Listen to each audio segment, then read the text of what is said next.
అనే విషయం మీద స్కిట్ ఉంటుంది.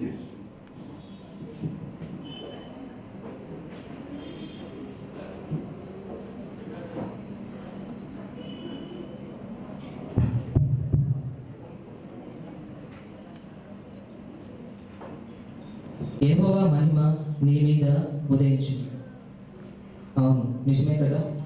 చీకట్లో ఉన్న మనందరి జీవితంలో కూడా వెలుగు మన దేవుడైన యెహోవా ఈ భూమికి పంపించి ఉన్నాడు. తన యొక్క స్వంత కుమారుని ఈ భూమి మీద పంపించడం ద్వారానే మనందరికీ వెలుగును మరియు సంతోషమును కూడా కలిగి ఉన్నది.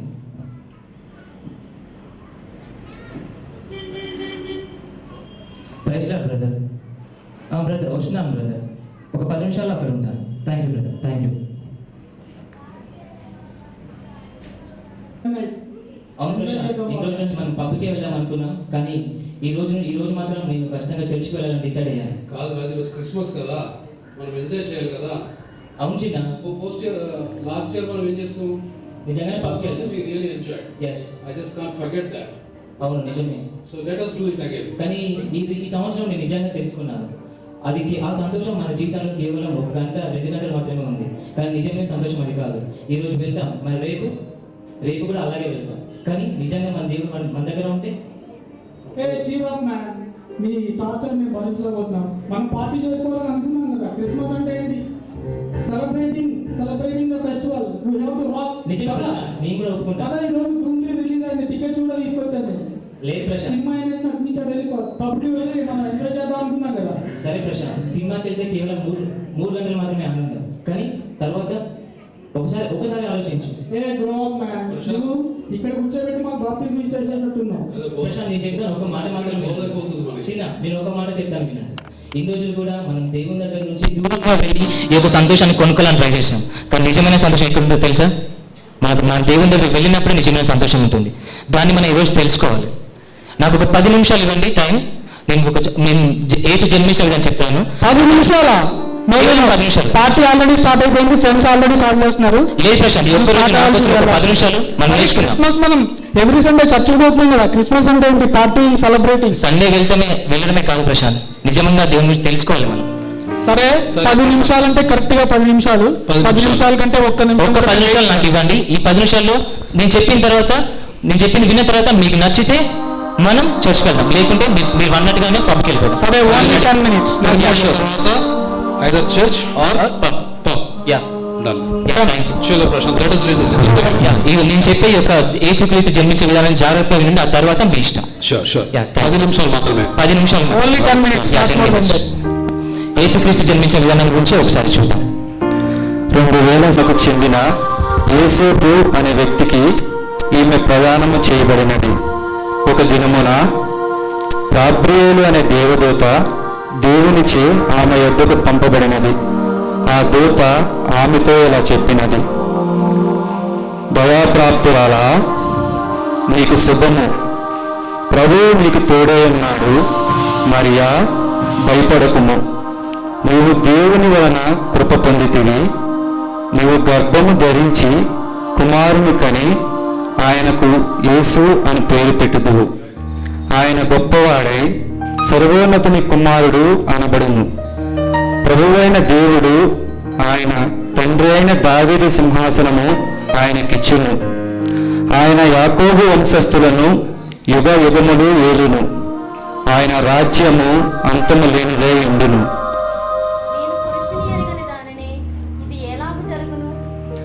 పరిశుద్ధాత్మ నీ మీదకు వచ్చును, సర్వోన్నతుని శక్తి నిన్ను కమ్ముకొనును. కనుక పుట్టబో శిశువు పరిశుద్ధుడై దేవుని కుమారుడు అనబడును.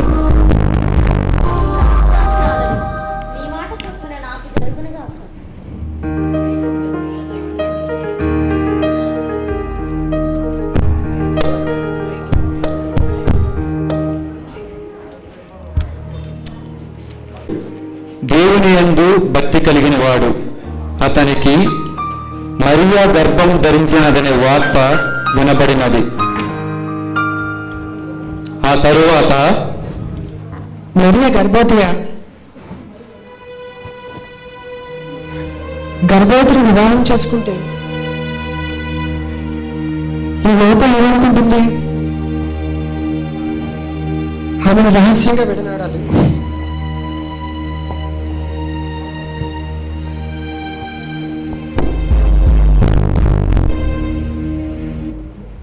అలా ఆలోచిస్తూ నిద్రించుచుండగా ప్రభువు దూత అతనికి స్వప్నమందు కనపడి, దావీదు కుమారుడు అయిన యోసేపు, నీ భార్య అయిన మరియను చేర్చుకున్నటకు భయపడకుము.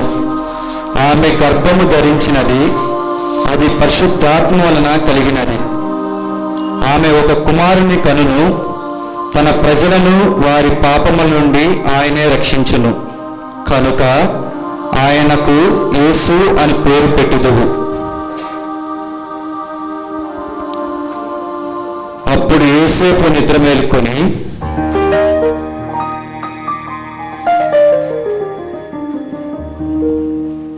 ఇది నిజముగా దేవుని కార్యమే, నేను తప్పక మరియను చేర్చుకున్నదా.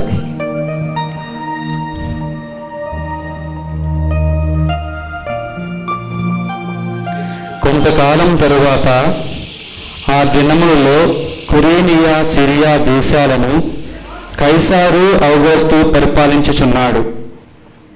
సర్వలోకానికి ప్రజాసంఖ్య రాయబడాలని అతడు ఆజ్ఞ ఇచ్చాడు. ఆ ప్రజాసంఖ్యలో రాయబడడానికి ప్రతి ఒక్కరూ తమ తమ స్వంత పట్టణాలకు వెళ్ళారు. యోసేపు కూడా తనకు ప్రదానము చేయబడి గర్భవతిగా ఉన్న మరియను తీసుకుని ఆ సంఖ్యలో రాయబడుటకు గలిలయ నుండి నజరేతుకు ప్రయాణమై వెళ్ళాడు. వాళ్ళు నజరేతు చేరుకునేటప్పటికీ ఆ ఊరంతా ప్రజలతో నిండిపోయి ఉంది. వారు చాలా అలసిపోయి ఉన్నారు. ఆ రాత్రి తల దాచుకున్నటకు స్థలం వెతుకుచూ ఉన్నారు. కానీ ఏ గృహంలో వారికి స్థలం దొరకలేదు. చివరిగా ఈ రాత్రి తలదాచుకున్నట్టుకు మీ సత్రంలో ఏదైనా స్థలం కలదా? ఇదిగో బాబు, మా ఇంట్లో అయితే చుట్టాలతో నిండి ఉంది, స్థలం లేదు. కావాలంటే ఈ రాత్రికి ఆ పశువుల పాకలో ఉండొచ్చు.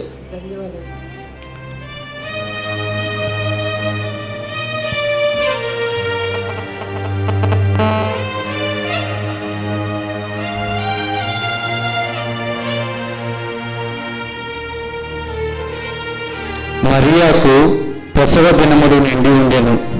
మరియా ఒక కుమారుని కని ఆ బిడ్డను పొత్తుగుడ్డలతో చుట్టి పశువురశాలలో ఉన్న ఒక పశువుల తొట్టిలో పరుండబెట్టెను. ఆ దేశంలో కొందరు గొర్రెల కాపరులు రాత్రి వేళ తమ తమ మందలు కాచుకొచ్చుండగా అరే రంగా ఇట్రా, అసలే ఇట్రా, ఇట్రా మంగనా, నువ్వు ఇట్రా రా, నువ్వు ఇట్రా, జరుగుతా జరుగుతా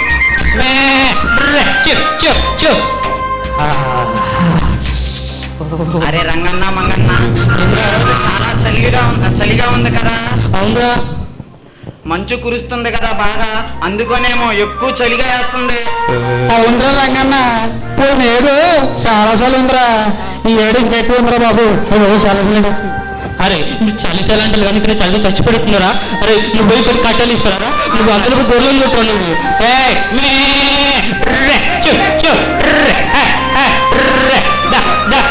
అరే అక్కడ కొన్ని కట్టున్నా తీసుకురా, అక్కడ ఉన్న కొన్ని కట్టు తీసుకురా, అవి తీసుకురా ఇక్కడే. అది నువ్వు అంటు పెట్టు, నువ్వు అంటు పెట్టు.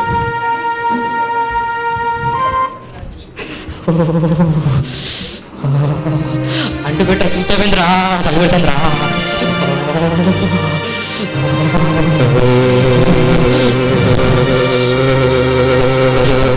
అరే అయినా చలి ఎక్కువగా ఉందిరా బాబు, నేను తట్టుకోలేకపోతున్నాను. అరే చలి ఎక్కువ అవుతుంది కదా, రోజు మంచి వేసుకుంది మళ్ళీ కొత్త పడుకోవాలంద్రా ఎదవా. చలి కావు ఫస్ట్, చలి కావు నువ్వు. అవునరా, ఈరోజు రాజన్న వాడేది ఏమి ఇటు పోయినరా వాడు? ఏమో రంగన్న, ఆడు పెద్దోడు ఎదురో ఏజ్ లో ఎక్కడికి పోయి ఉంటారా, వస్తాలే. అరే నువ్వు అని దోసు కాబట్టి ఏదో కవర్ ఎత్తావరా, అస్సలు కారణం ఏంది నువ్వు చెప్పు ఒకసారి. అరే వాడు ఎండకి తట్టుకోలేడు, వానకి తట్టుకోలేడురా బాబు. ఈ చలికేం తట్టుకుంటాడు? రాడు ఇంట్లో నుంచి బయటికే రాడురా బాబు. అంతే కదరా. అరే చలి కావుతున్నాం కాదు, గొర్రెలు పోతున్నారా, గొర్రెలను కొట్టురా మంగన్న, గొర్రెలను కొట్టు.